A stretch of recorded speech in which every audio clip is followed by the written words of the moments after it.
welcome to the Deep Dive. Today we're setting our sights on a really important update. It affects how major payments move across the U.S. financial system. That's right. Think of it like, getting updated coordinates for a journey many of you listening are probably already navigating. Exactly. And our source material here is a key announcement.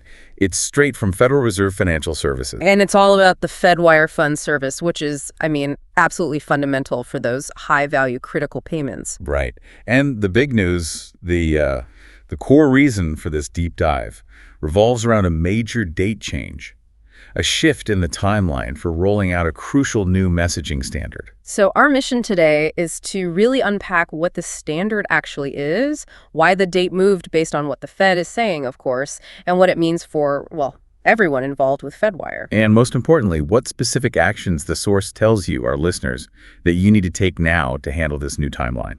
Okay, let's dive in. The system we're talking about, at the heart of it, is the Fedwire Funds Service.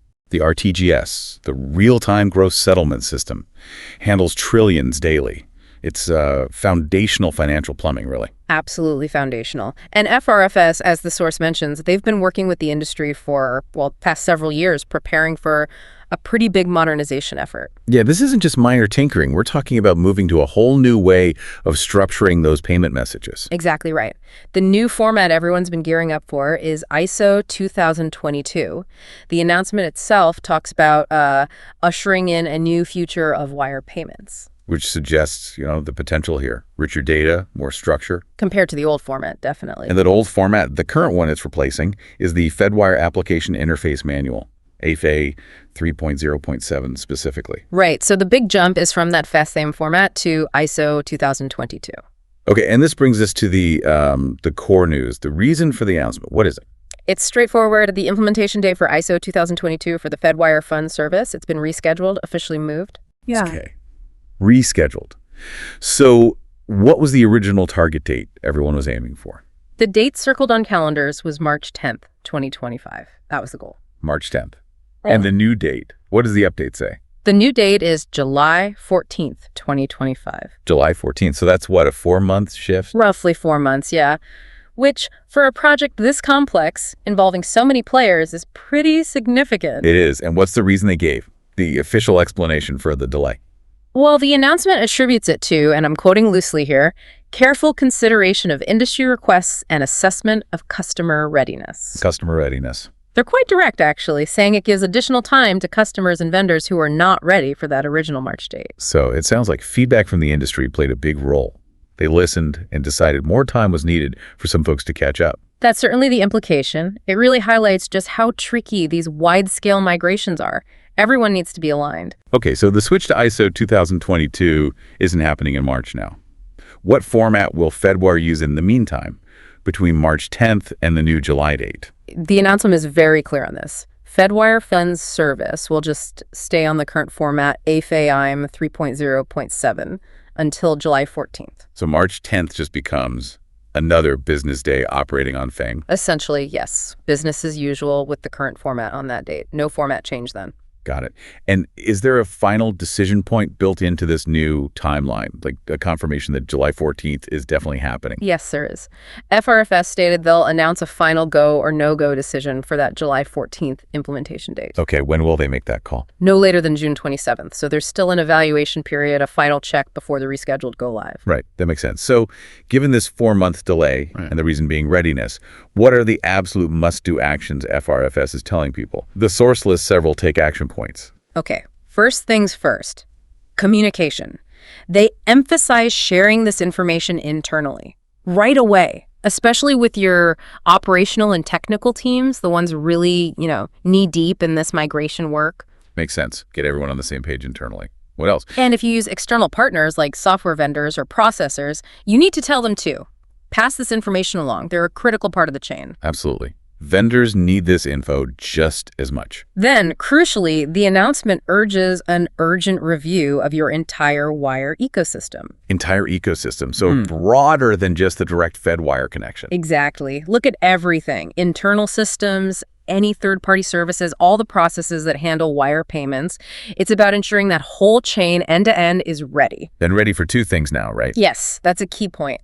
You need to be ready to keep processing the current FAME format without any issues on and after March 10th. Remember, that date isn't the ISO switchover anymore. Right, so confirm FAME continuity first. And then make sure you are fully ready for the actual ISO 2022 implementation on the new date, July 14th. So it's a dual focus for readiness now. FAME stability through March, ISO readiness for July. Precisely. And the extra time isn't a vacation. The announcement strongly suggests using these 4 months for more testing. More testing. What kind specifically? They explicitly mention continuing testing in the DIT2 environment, the depository institution testing environment. That's where you validate your systems against the Fed's test setup. Okay, DIT2 testing. Keep that going. And also, don't just test against the Fed. They recommend using the extra time to keep testing with your peers. Other banks, other institutions. Peer-to-peer testing. Yeah. That's vital for making sure everything talks to each other correctly once the switch actually happens. Exactly. Interoperability is key. And finally, they point people towards the Implementation Center for more details in the coming days. That's the official resource hub. Good pointer. Now, beyond these actions, did FRFS offer any broader perspective in the announcement? They did. They acknowledged the significant effort everyone's already put in, the time, the resources invested by the industry to get ready for ISO 2022. So acknowledging the work done so far. Yes, and stating they value the trust placed in them. They also reiterated their commitment to actually adopting the standard. This delay doesn't mean they're backing away from ISO 2022 overall. So the goal remains the same, just the path is slightly adjusted, and they're offering continued support. Absolutely. The announcement confirms ongoing training and support resources will be available to help organizations get ready for the July date. They seem to view it as a partnership. Which is good to hear. And if people do have specific questions after reading the announcement, they provide contact points. You can email fedwire.funds.format@nei.frb.org or use the usual support center contacts. Okay, fedwire.funds.format@ne.frb.org. Got it. Or the support center, yeah. Those are the official channels. All right, so let's pull back and summarize the big picture from this deep dive. The major upgrade to Fedwire using ISO 2022. Still on. That future of richer wire payments is still the destination. But the timeline, the map, has changed.